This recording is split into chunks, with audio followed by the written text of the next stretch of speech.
The disparity in the outcomes between Feng Qing'er and Nalan Yanran, both female geniuses who have been trained by Xiao Yan, is quite significant.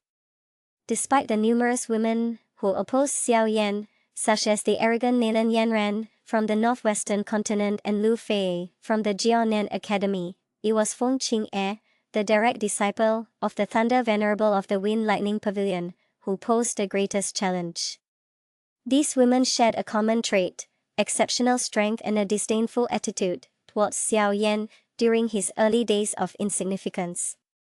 Of course, Feng Qing'er, being a formidable figure in the Central Plains, did not cause much new trouble for Xiao Yan. But what about their final outcomes? Feng Qing'er could be considered one of the most troublesome women in Xiao Yan's life. Not only did she possess outstanding talent and cultivation, but she also had a powerful background associated with demonic beasts. Since being publicly defeated by Xiao Yan at the Fall Pavilion meeting, she viewed him as a lifelong enemy and spared no effort to seek revenge. It's said that the most fearsome women are those who hold grudges, and Xiao Yan's apprehension towards Feng Qing'er was not due to her strength, but rather her relentless vindictiveness. Moreover, Feng Qing'er's moral compass was somewhat skewed. She placed more importance on reputation than life itself. At the Fall Pavilion meeting, when she failed to defeat Xiao Yan, she attempted to use her blood to commit suicide alongside him. Fortunately, the intervention of two elders prevented this, or else they would have incurred the wrath of the Heaven Phoenix clan. When she discovered the Heaven Phoenix bloodline in Xiao Yan's body, she even threatened the Starfall Pavilion and waged war with them in an attempt to capture him. From that moment on, Xiao Yan was determined to keep his distance from this deranged woman. They thought they would have no further interaction, but the Central Plains was just too small a place. Whenever Xiao Yan tried to avoid her, Feng Qing'er always seemed to find him. In the Do Saint remains, Xiao Yan sought the Soul Infant Fruit to restore his soul power, but Feng Qing'er's group was determined to obtain the Dragon Emperor Essence Fruit. Among them were not only the assistance of the Thunder Venerable, but also the protection of the 7 sons of the Phoenix clan. While everyone planned to secretly take the Dragon Emperor Essence Fruit, Feng Qing'er lost control the moment she saw Xiao Yan. She summoned the ancestral soul of the Heaven Phoenix and attempted to kill Xiao Yan with its power. Xiao Yan, unable to match this madwoman, fled in panic. If it weren't for Ziu's timely appearance and the deployment of the primordial Azure Dragon ancestral soul to counter, Xiao Yan might have truly fallen into Feng Qing'er's hands. After losing the Dragon Emperor Essence Fruit, Feng Qing'er fell out of favor within her clan, and her status plummeted. However, despite this, she still harbored an obsession with Xiao Yan. In order to obtain the Phoenix Emperor's blood from the Phoenix Emperor's corpse, she transplanted the entire bone into her body, causing her strength to skyrocket to the pinnacle of the 9-star Do Zone. However, the price was that she would never be able to advance to the Do Saint realm in her lifetime. Meanwhile, on Xiao Yan's side, he had already attained the Bodhi Heart. After months of seclusion in the Starfall Pavilion, he directly surpassed the semi-saint and became a 1-star Do Saint powerhouse, even defeating the great elder Huang Tian. Feng Qing'er finally conceded defeat, and she dared not even look Xiao Yan in the eye. From then on, Feng Qing'er became completely submissive, no longer harboring thoughts of revenge. However, because she could never advance to the Do Saint realm, she suffered a great blow, and Xiao Yan became her eternal heart demon. Nalan Yanran's outcome was much better than Feng Qing'er's. Due to her relationship with Yun Yun, Xiao Yan always regarded Nalan Yanran as a friend.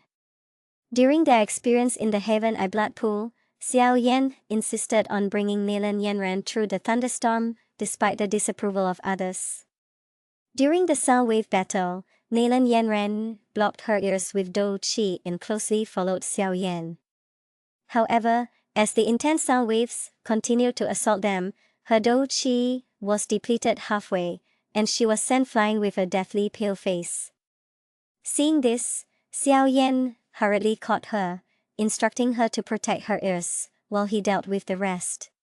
When a white-clad man wanted Nalan Yanran to withdraw due to limited slots, Xiao Yan rushed over and disabled him with a single move, securing a spot for Nalan Yanran with the help of Shou Yi. After entering the blood pool, Nalan Yanran absorbed the pure energy within, further consolidating her Do Huang strength. Although she did not break through to the Do Zone realm, she touched its threshold in advance. When Yun Yun encountered trouble in the flower sack, Nalan Yanran was the first to think of seeking help from Xiao Yan. After arriving in the Central Plains, Nalan Yanran realized that she had been confined to a narrow perspective. In the Gamma Empire, Do Huang experts stood at the pinnacle, but in the Central Plains, even Do Huang powerhouses struggled to protect themselves. Seeing Xiao Yan's rising status, her regret grew deeper. In fact, Nalan Yanran was caught in the middle of Yun Yun and Xiao Yan's romantic entanglement, making her situation even more difficult. During the resistance against the Soul Clan in the Starfall Pavilion, Xiao Yan, along with the Peel Tower and the Ancient Clan, formed the Heavenly Palace Alliance. As the head of the flower sect, Yun Yun naturally had to follow the orders of the alliance and engage in battles everywhere. Nalan Yanran, once the proud daughter of the heavens, became a cannon fodder-like follower. During the competition for the Bodhi Ancient Tree, when Yun Yun led Nalan Yanran to search for opportunities, they were ambushed by the Heaven Abyss sect. In a life-threatening moment, Xiao Yan rescued the two in time and then used the Heavenly Teardo technique, Diamond Rhinoceros Vajra Body, to eliminate several powerful members of the Heaven Abyss sect. Under the Bodhi Ancient Tree, Xiao Yan used the four-colored different fire to help the Bodhi Ancient Tree in the Do Saint remains eliminate its own evil thoughts, receiving supreme rewards and obtaining more than 20 Bodhi fruits. He then distributed them to different women in his life, including 2 to Yun Yun, one of which naturally went to Nalan Yanran. Returning to the flower sack, Nalan Yanran, with the help of her master, consumed the Bodhi fruit, but she did not advance to the Do Zun realm. Although she had no further involvement in later events, as the head of a sect with the support of the Heavenly Palace Alliance, she dared not be underestimated by even the ancient 8 clans. She no longer had to endure oppression, and she could enjoy a peaceful life for the rest of her days. In battle through the heavens, Queen Medusa has won the love of countless fans with her stunning beauty and formidable strength. Today, once again, she becomes the center of attention with her chic black off-shoulder base paired with a slit skirt. Even Yun Yun, who also exudes nobility, has to admit that she falls slightly short in fashion mastery compared to Queen Medusa. Queen Medusa's attire not only showcases her graceful figure, but also highlights her unique charm. The black off-shoulder base perfectly accentuates her neckline, exuding a mysterious and sensual allure. The design of the slit skirt is clever, showcasing her long legs, while adding a touch of charm and uninhibitedness. Such a combination undoubtedly makes Queen Medusa stand out among many characters, embodying the perfect fusion of fashion and strength. Yun Yun, another beloved character, also exudes noble elegance.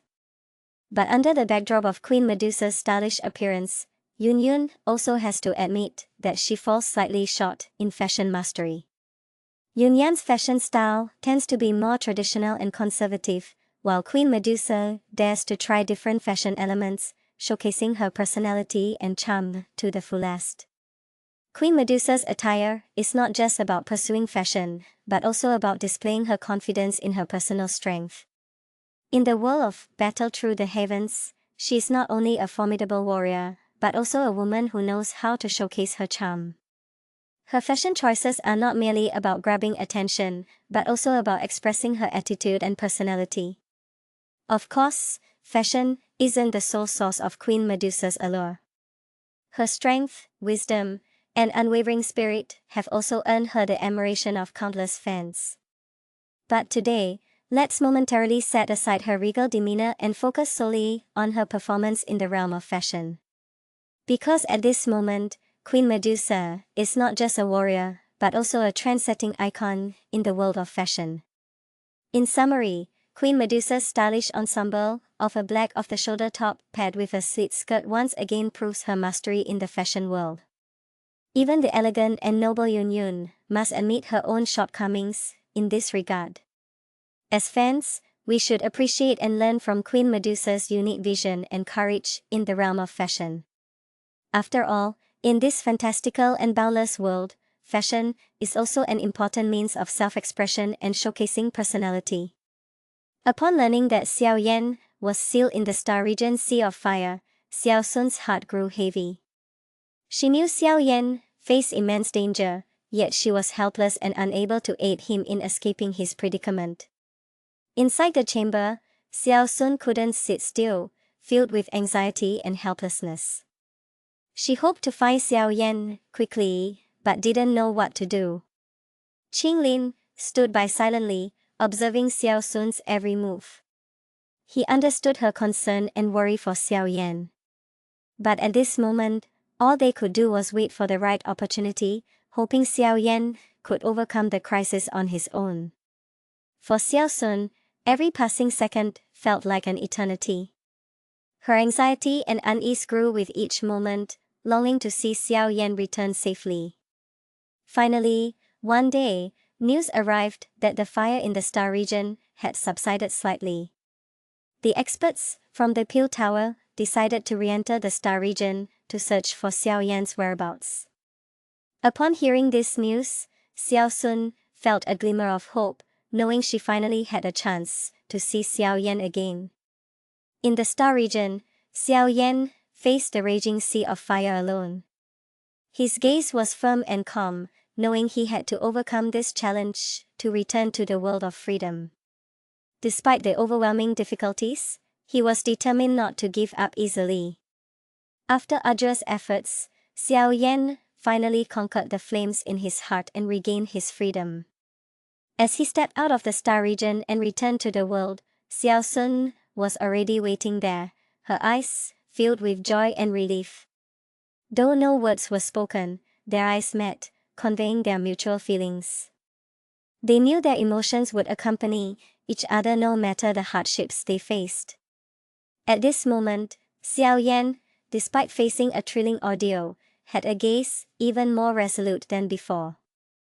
He knew that no matter how difficult the road ahead, as long as he had Xiao Sun and Qinglin by his side, he could face it without fear. The three of them joined hands once again, embarking on a new journey. In the days to come, they faced countless challenges and difficulties together. But each time, they overcame them with unwavering faith and mutual support. With their growing strength, they gradually became the focus of attention. And Xiao Yan, in his cultivation journey, continued to surpass himself, becoming a true powerhouse. However, they did not stop there. They knew that the real challenges had only just begun. In the days ahead, they would continue to move forward together, facing even greater challenges and difficulties. In their story, we see the power of friendship, courage, and perseverance. They show us through their actions that as long as we have faith and determination, nothing can stop us from moving forward. And their story will continue to inspire us, motivating us to keep moving forward and striving for higher goals. The experience in the star region Sea of Fire deepened Xiao Yan, Xiao Sun, and Qinglin's understanding of their friendship and trust in each other. They knew this bond would accompany them through more storms, creating more miracles together. And their story will forever be remembered in our hearts, serving as a source of strength and faith as we continue our journey.